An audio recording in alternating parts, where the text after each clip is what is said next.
نظرا ان بتوع افلام عجبتهم الفقرات بتاعت زمان اللي ابتدينا نرجعها دلوقتي تاني، فطبعا لقيت كومنتات كتيره تحت من بتوع افلام بيقولوا لي فين فقره مين اجمد يا ابو حميد، وقلت لهم طبعا من عينيا يا بتوع افلام، انتوا طلباتكم اوامر كده كده. فطبعا اهلا بعوده فقره مين اجمد، وان شاء الله الحلقه اللي جايه بتاعت مين اجمد تبقى من اختياركم انتوا. سيبوا لي تحت في الكومنتات عايزين الحلقه اللي جايه تبقى مين اجمد ما بين مين ومين، شخص وشخص ولا فيلم وفيلم، ولا عايزين ايه بالظبط؟ سيبوا لي تحت في الكومنتات، دي اهم حاجه، وهرد عليكم زي ما احنا متعودين على طول. لكن الحلقه بتاعت النهارده بتاعت مين اجمد هتبقى لفيلمين لمحمد سعد، يعتبر اشهر كاركترين او اشهر شخصيتين هو عملهم او جسدهم في السينما. طبعا قدم شخصيات كتيره جدا، بس دول يعتبر الابرز او الانجح او كل حاجه. والفيلمين هم طبعا فيلم الليمبي اللي نزل سنه 2002، وايضا فيلم بوحه اللي نزل سنه 2005. طب اشمعنى يا ابو حميد الحلقه دي عن محمد سعد وفيلمين لمحمد سعد؟ احب اقول لك نظرا للاخبار الجديده اللي بتتقال ان محمد سعد هينزل في رمضان 2023 بمسلسل جديد، والمسلسل بعنوان الحاج اكسلانس. وطبعا هنتكلم بتفاصيل اكتر واكتر عن المسلسل ده في حلقه الاخبار بتاعه شهر ديسمبر ان شاء الله. هتبقى حلقه نار لان فيها كميه اخبار جامده جدا. ومعلش يا بتوع افلام طولت شويه في المقدمه، بس حبيت امسي عليكم واتكلم معاكم. بس قبل ما ابتدي الحلقه بقى ايه، اظبطوا لي لايكات كتير جدا جدا جدا، وشير وسبسكرايب الشانل لو لاول مره. يلا يا بتوع افلام نوصل للنص مليون بعد اذنكم، وشدوا حيلكم معايا يلا بينا. وطبعا عايزكم تشتركوا على انستجرام بيجي والفيسبوك بيجي والتيك توك، ويلا بينا نخش في الحلقه.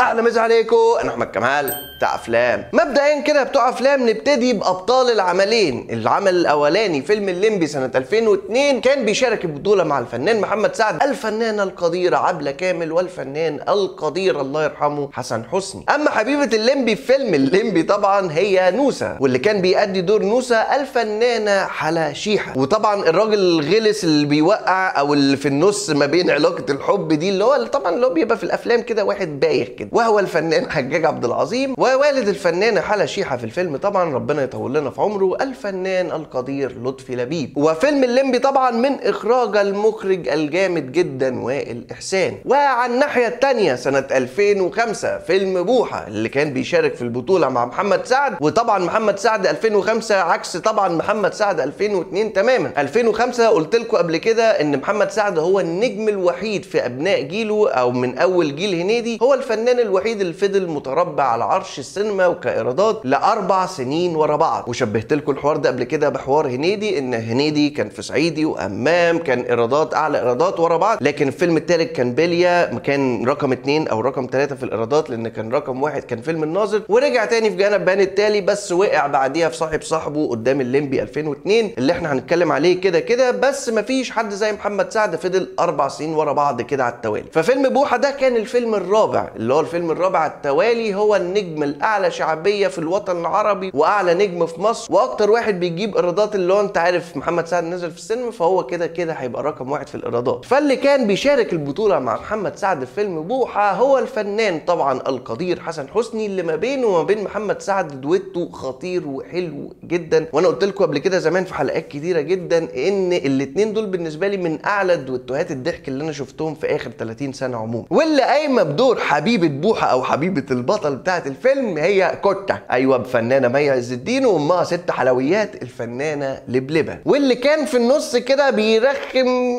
كده بايخ، انتوا عارفين في العلاقات دي، وزي ما قلت برضه في الليمبي هو الفنان هشام المليجي. وبالمناسبه بتوع افلام خلال الفتره اللي فاتت انا شفت انترفيوهات كتيره جدا للفنان هشام المليجي، مش انترفيوهات كتيره يعني، شفت له انترفيوهين كده. الراجل ده ليه كاريزما حلوه كده ولذيذ جدا، حاسس ان هو ما خدش حقه قوي الصراحه. واتمنى ان هو خلال الفتره اللي جايه الناس ترجع او المنتجين ترجع تفتكر الفنان هشام مليجي، لانه فعلا بيبقى اضافه جميله جدا في اي فيلم عموما، برغم ان اعماله مش كتيره بس اعمال معلمه في حياتنا وهتفضل بتتفرج عليها طول حياتك. وطبعا فيلم بوحه كان من اخراج المخرج رامي امام. ونيجي دلوقتي للنقطه المهمه والنقطه الاهم بالنسبه لناس كتيره جدا بتوع افلام، انهي فيلم فيهم جاب ايرادات اكتر. هنتكلم مبدئيا بلغه الارقام، فيلم بوحه حقق ايرادات اعلى، بس هقول لك بقى يعني الفيلم ده نزل سنه 2005 والفيلم التاني نزل 2002، 2002. ففي حوار التضخم، هكلمكم في التضخم بس بارقام دلوقتي. ففيلم بوحة حقق 27 مليون جنيه، اما فيلم الليمبي سنة 2002 حقق 22 مليون جنيه. اما بالنسبة للتضخم احب اقول لكم معلومتين مهمين جدا. هو ما حصلش فرق كبير جدا في التضخم في خلال ال3-4 سنين دول، بس فرق يعني هتلاقي ايه، ده فرق 100,000 او فرق 200,000، هتشوفوا الرقم دلوقتي. بس المفاجأة اللي انا احب اقولها لكم ان الفيلمين اللي احنا بنتكلم عليهم دول هم رقم 3 ورقم 4 في اعلى ايرادات في تاريخ السينما المصرية بعد التضخم. يعني ال 22 مليون جنيه اللي هم سنة 2002 يعملوا دلوقتي بعد التضخم 132 مليون و556 الف جنيه مصري. يا سلام على الدقة والجمال. ايوه يعني فيلم الليمبي طبعا جايب اعلى من كيرة والجن اللي هو دلوقتي يعتبر كفلوس او ارقام اعلى ايرادات في تاريخ السينما المصرية. اما رقم 4 معانا في اعلى ايرادات في تاريخ السينما المصرية بعد التضخم، احب اقول لكم ان هو فيلم بوحة، وبفرق 200,000 جنيه فقط لا غير. يعني الفيلم بوحة دلوقتي لو هو نزل دلوقتي فهو محقق 132 مليون جنيه و389 الف جنيه. ونيجي دلوقتي عند انهي اشهر، مين الشخصية الاشهر عموما، يعني الليمبي ولا بوحة؟ احب اقول لكم طبعا ان شخصية الليمبي هتفضل هي الاشهر بالنسبة لمحمد سعد، لان هي الشخصية الاولى اللي عملها، او الشخصية اللي تحس لما بيتزنق كده او لما بيكون حابب يعمل حاجة او قضية مختلفة او جديدة بيحط شخصية الليمبي. شفنا ده في الليمبي 8 جيجا، شفنا ده في اللي بالي بالك، شفنا ده في فيفا قطاطا، لما شفنا كل واحد من الليمبي دول هو ليمبي في عالم يعني او عالم مختلف. يعني ده مش الليمبي بتاع فيلم الليمبي 2002، هو كل ليمبي مختلف. فطبعا شخصية الليمبي نظرا برضو ان اتعمل لها افلام كتير جدا واتعمل منه مسلسل، فاعتقد طبعا شخصية الليمبي هتفضل هي الابرز والانجح لمحمد سعد. لكن على الناحية التانية احب اقول لك ان كلمة صبح صبح يا عم الحاج بتاعت بوحة مثلا هي يعتبر اشهر جملة واشهر كلمة لمحمد سعد عموما. اول ما تشوف محمد سعد وتلاقي الناس بتقابله في الشارع بتقول له صبح صبح يا عم الحاج، فهي بقت كلمة بتتقال يعني كل الناس في الحياة الطبيعية عموما. صبح صبح يا عم الحاج، كل سنة وانتم طيبين وسنة سعيدة عليكم يا رب. فطبعا كجملة بوحة دي هي طبعا الانجح والابرز برضو في تاريخ محمد سعد. مبدئيا كده بقى ابو حميد، طيب انت بتحب اني اكتر، بتضحك على اني اكتر؟ ممكن اقول لك ان الليمبي ده اول ما طلع ده كان بالنسبة لي حاجة خطيرة، وممكن لما برجع اتفرج عليه تاني بحس ان الافيهات فيه اكتر. انا بحب الدويتو اللي كان ما بين الليمبي وعم بخ بطريقة غير طبيعية. وايضا نفس الكلام الليمبي والدته خالتي فرنسا الفنانة القديرة عبلة كامل، احنا شفنا دور مختلف وكوميدي رائع تماما للفنان عبلة كامل. ومن كتر نجاح الشخصية دي اتعمل لها فيما بعد فيلم اللي هو خالتي فرنسا على اسم الكاركتر دي، بس طبعا بدون ليمبي في عالم مختلف. فده يثبت لك قد ايه مدى نجاح الشخصية دي. وايضا طبعا شخصية عم بخ، اي مشهد ما بين محمد سعد وحسن حسني في الفيلم ده خطير. نفس الكلام برضه في بوحة، اكيد اي مشهد ما بين محمد سعد وحسن حسني كان بيوقع من الضحك وكل حاجة، بس مش بقوة برضه الليمبي. كنت بحس برضه ان الليمبي كل المشاهد اللي ما بين محمد سعد وعم بخ او الليمبي وعم بخ هم ايكونيك. مشهد الجنازه، مشهد وهم بيحششوا مع بعض، مشهد في الاخر لما نوسه قفشت الليمبي وهو بيخون او معاه الفتيات هو وعم بخ في البيت، يعني مشهد الكمانجه، يعني افتكرت دلوقتي مشهد الكمانجه. اسمعك واحده تاتا بلا تاتا بلا خط العتبه اللي عمله خلاص على وجه البلد. فانت هتلاقي المشاهد الايقونيه اللي اكتر ما بين محمد سعد وحسن حسني اكيد وبالتاكيد هتلاقيها اكتر في الليمبي. بس هرجع اقول لك حاجه، حاسس ان انا شفت بوحه اكتر. كل عيد كبير بقى اللي هو الفيلم ده. مش انا بقول لكم ان انا في الكريسماس بيبقى ليا مود معين كده، وبحب بتفرج على هوم الون وبحب اتفرج على افلام معينه، وفيلم العيد الكبير بالنسبه لي هو فيلم بوحه، لازم اتفرج عليه. او لما تشوف بوحه بتفتكر العيد الكبير، نظرا طبعا لجرسان نضيف وكل الكلام ده. بس اللي انا برغي لك فيه في ايه، انا حاسس ان انا شفت بوحه اكتر، وحاسس ان انا ضحكت في بوحه اكتر، وحاسس ان انا كل شويه مع الوقت بكتشف حاجه جديده في الفيلم ده، او في حاجه بتضحكني زياده، او حاجه انا ما كنتش واخد بالي منها وبقت تضحكني قوي اليومين دول اكتر. طبعا شفنا بوحه وفالنتينو، وشفنا بوحه مع مجدي كامل الظابط، بتبقى فيه لقطات كده بقى هو ده اللي برغي لك فيه بتضحكني كتير جدا قدام. يعني المشهد بتاع مجدي كامل لما دخل بقى على محمد سعد هو وفالنتينو قال له بقى خلاص اعترف لي كل دول، شايف الظابط اللي هناك ده؟ قال له ايه هيتشقلب ولا ايه؟ دي الكلمه دي بسيطه بسيطه جدا، بس انا كل ما اشوف بضحك جدا مش عارف ليه. نفس الكلام برضو لما بشوف مجدي كامل ويفضل يحكي له سيادتك بتكلمني، يعني هو الرياكشن نفسه بسيط بس يضحك ضحك عالي جدا. وطبعا نفس الكلام يعني لاغلبيه المشاهد اللي ما بين بوحه وحسن حسني في الفيلم. يعني مشهد مثلا اللي هو بيقول انا قعدت ادور على محروس الضبع عد ما فضلش غير الراجل اللي عندك ده ممكن يكون عدى من قدامه، يوم شفته قام قاعد يضحك بقى اللي هو على اساس حسن حسني هيضحك معاه بقى.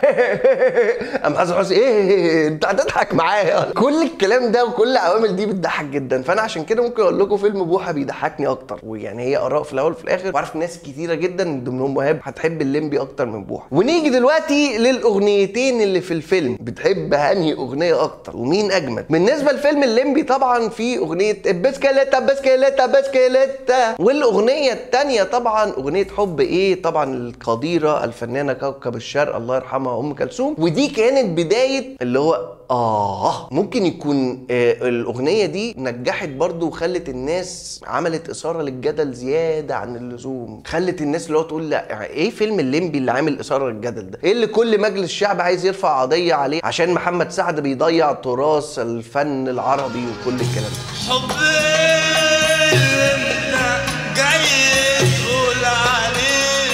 يعني انا يعني تخيل دي كانت المشكله يعني، وكان حوار. انا عمري ما انسى الفتره دي يا جماعه. فاكر محمد سعد لما طلع مع هلا سرحان وعمال يتكلم وهو المخرج وائل احسان وعمالين يتكلموا والناس بتكلمهم في التليفون وعماله تزعق لهم انتوا ليه ضيعتوا الفن، انتوا بتضيعوا كل حاجه وانتوا عملتوا كل حاجه غلط. كان الموضوع كبير جدا يا بتوع افلام الصراحه. والاغنيه دي هقول لكم هي اللي هتكسب في المقارنه الثانيه طبعا بتاعت بوحه، لان دي يعتبر الاغنيه دي ايكونيك نظرا للجدال اللي اتعمل فيها، ونظرا ان الاغنيه دي انا حبيتها جدا، كنت برقص عليها قوي وانا صغير في فتره ما نزلت. هي دي اللي كانت ترند السنه، يعني ترند الصيف كله كانت هي الاغنيه دي، وكانت عامله قلق. انا فاكر اللحظه دي وفاكر اللقطه دي. اما على الناحيه الثانيه فيلم بوحه فهم اغنيتين برضو، اعتقد الاغنيتين دول اول واحده اغنيه بوحه طبعا كانت ترند في العيد لما نزل الفيلم سنه 2005، وكانت مكسره الدنيا وكانت موجوده بقى على ميلودي وكل القنوات الفضائيه وكل الحاجات دي.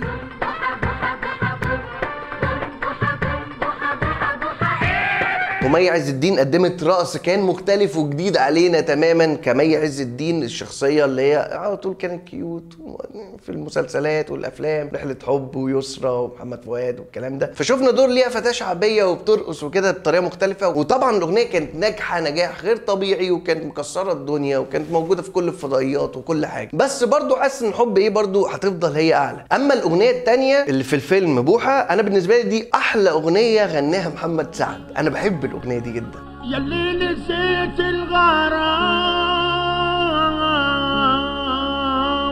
ارجع هنا وقول لي. انا بالنسبه لي الاغنيه دي بتوع افلام احلى اغنيه لمحمد سعد. اغنيه يعني اغنيه ممكن تسمعها كده حلو، هو صوته ليه كده رنه كده محمد سعد بتاعته كده مختلفه عن اي ممثل. وبحس يعني الاغنيه دي لو حد تاني غناها او اتغنت بطريقه شعبيه كده بالجديد والتوزيعات الجديده، حاسس ان برضه الاغنيه دي هتنجح وهتكمل وهتطول. انا بحب الاغنيه دي قوي الصراحه. ونخش دلوقتي يا بتوع افلام للموسيقى التصويريه. انت افتكر كده اني ايكونيك بالنسبه لك اكتر؟ انا بتكلم مع بتوع افلام وبسالهم فاكر موسيقى الليمبي؟ فاكر موسيقى بوحه؟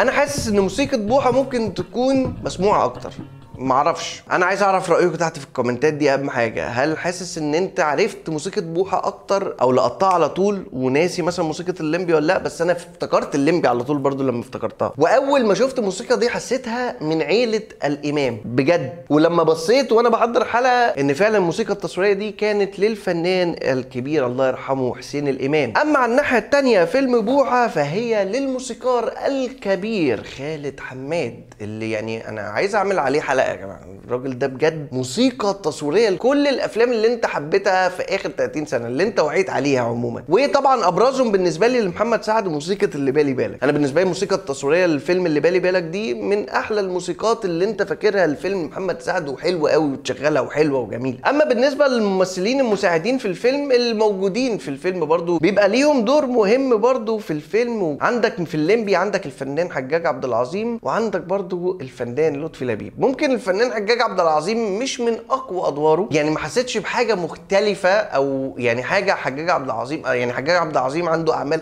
كتيره اقوى من كده. ما حسيتش ان هو الاضافه القويه جدا. ممكن يكون اكتر حد ضحكني في الفيلم غير طبعا الفنان قدير حسن حسني وايضا عبله كامل الفنان طبعا لطفي لبيب. اما على الجهه الثانيه في فيلم بوحه شخصيه فالنتينو طبعا الفنان غريب محمود، برغم ان هو ما طلعش كتير في الفيلم، بس بقى طبعا المشهد الايقوني وهو بيشخر بس، وعلاقته ببوحه وعلاقه التعارف لما اتعرفوا على بعض في السجن انت تعبان ولا فحاسس ان غريب محمود او شخصيه فالنتينو اثرت اكتر، فهي برضو في الاول وفي الاخر وجهات نظر. وحاسس ان انا في المقارنه دي جايه على الليمبي شويه. انا عايز اقول لكم ان الفيلمين بالنسبه لي زي بعض، يعني الاثنين دول يعني من اكتر افلام الواحد بيتفرج عليهم كتير جدا وما بيزهقش منهم عموما. اما كقصه انهي قصته احلى؟ بصوا بيني وبينكم برضو احنا كنا بنخش فيلم محمد سعد عشان نضحك، عارفين ان هي هتبقى قصه طبيعيه، وعارفين زي كعاده محمد سعد ركزوا كده في اي فيلم كوميدي ليه بيبقى لازم بيبقى فيه برضو عايز رساله، والرساله بيقدمها من خلال المشهد التراجيدي اللي بيعمله في اي فيلم. اي فيلم كوميدي ليه هتلاقي مشهد كده في اخر الفيلم اللي هو جايب لك الزتونه من الاخر، بتشوف اداء جميل جدا منه، وفي نفس الوقت بتشوف اداء مختلف على محمد سعد، وفي نفس الوقت بتشوف الرساله. ففيلم الليمبي انت شفت شخصيه شاب عاطل وصايع وبيحب بنوسه وعايز يتجوزها، فعمل عربيه الكبده بتاعت ابوه، اللي بالمناسبه انا عملت بوست على انستجرام وقلت عايزين قصه حياه ابو الليمبي، والبوست عجب ناس كتيره جدا بتوع افلام. اتمنى لو محمد سعد بيشوف الحلقه دي يفكر في الموضوع، يعني ان ابو الليمبي ده يعتبر من اشهر الصور المحطوطه اللي جاب بقى الليمبي، يعني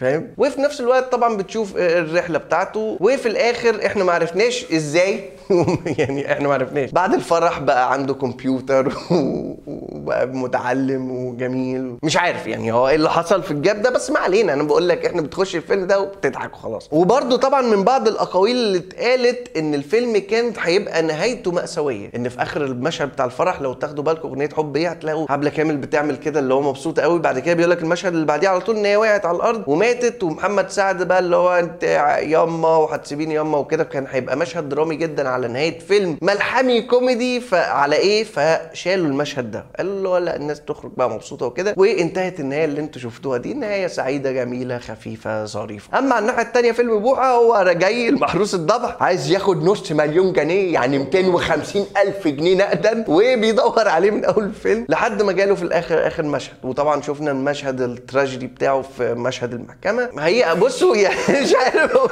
ايه، يعني قصه يعني يعني انت داخل تضحك وانت بتتفرج عشان تضحك وبس. ده اللي اقدر اقوله لكم بتوع افلام في حلقه الجديده بتاعت من مين اجمد فيلم بوحه ولا الليمبي. وسؤال الحلقه اللي بتوع افلام حاليا، ايه الحلقه اللي جايه عايزينها من مين اجمد؟ عايزينها ممثلين، عايزينها افلام، عايزين ايه الكلام؟ سيبوا لي تحت في الكومنتات وهرد عليكم زي ما احنا متعودين على طول. والسؤال الاخر، بتحب فيلم بوحه اكتر ولا فيلم الليمبي؟ سيبوا لي رايكم تحت في الكومنتات، دي اهم حاجه. وفي نهايه الحلقه بتوع افلام اتمنى لو عجبتكم الحلقه دي تظبطوني بقى لايكات كتيره جدا، وعايزين نوصل لنص مليون ارجوكم في اقرب وقت باذن الله. طبعا عايزكم تشتركوا على الانستجرام بيج والفيسبوك بيج وتدوسوا على جرس التنبيهات عشان تجيلكم الحلقه اول باول. واحلى مسا عليكم.